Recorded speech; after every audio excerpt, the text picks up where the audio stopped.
মানব ইতিহাসের সবচেয়ে বড় নির্বাচনী বছর এটি। ৬০টিরও বেশি দেশে নির্বাচন হবে বলে ২০২৪ সালকে বৈশ্বিক নির্বাচনের বছর বলা হচ্ছে।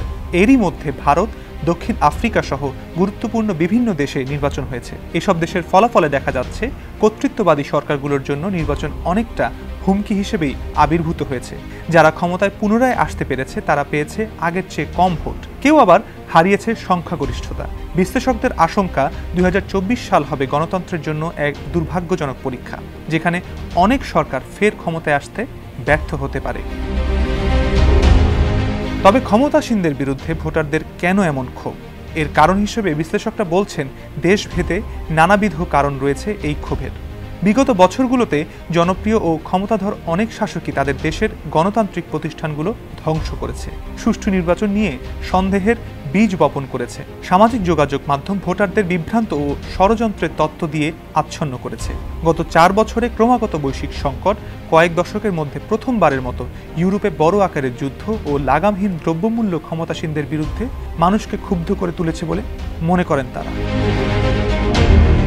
সদ্য সমাপ্ত ভারতের জাতীয় নির্বাচনে টানা তৃতীয় মেয়াদে নরেন্দ্র মোদীর ক্ষমতায় আসার পথ সুগম হলেও তার ভারতীয় জনতা পার্টি অর্থাৎ বিজেপি একক সংখ্যাগরিষ্ঠতা হারিয়েছে। ফলে গঠন করতে হচ্ছে জোট সরকার। সম্প্রতি দক্ষিণ আফ্রিকায় বর্ণবাদের অবসানের পর গত ৩০ বছরের মধ্যে এই প্রথম নেলসন ম্যান্ডেলার প্রতিষ্ঠিত শাসক দল সংখ্যাগরিষ্ঠতা হারিয়েছে। ফলে ৩০ বছর ধরে একক আধিপত্যে শাসন ক্ষমতায় থাকা আফ্রিকান ন্যাশনাল কংগ্রেসকে জোট সরকার গঠন করতে হয়েছে। অন্যদিকে যুক্তরাজ্যের আসন্ন নির্বাচনেও দীর্ঘদিন শাসনকারী কনজারভেটিভদের বিপর্যয়কর পরাজয় হতে পারে বলে ধারণা করা হচ্ছে।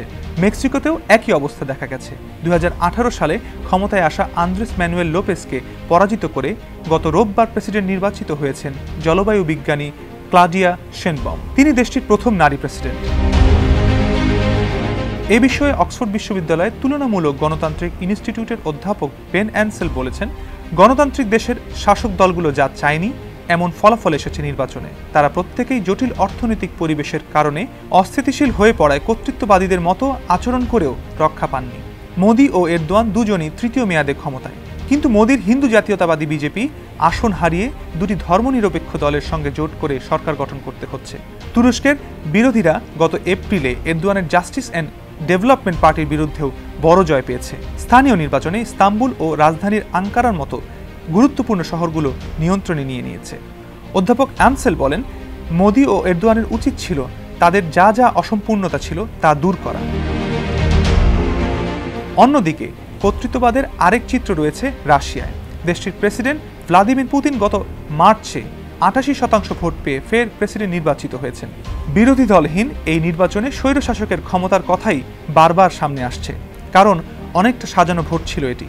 ইউক্রেনে তার যুদ্ধের প্রতি জনসমর্থন আছে এটি বোঝাতেই তিনি এত সংখ্যক ভোট পেয়েছেন বলে দেখিয়েছেন।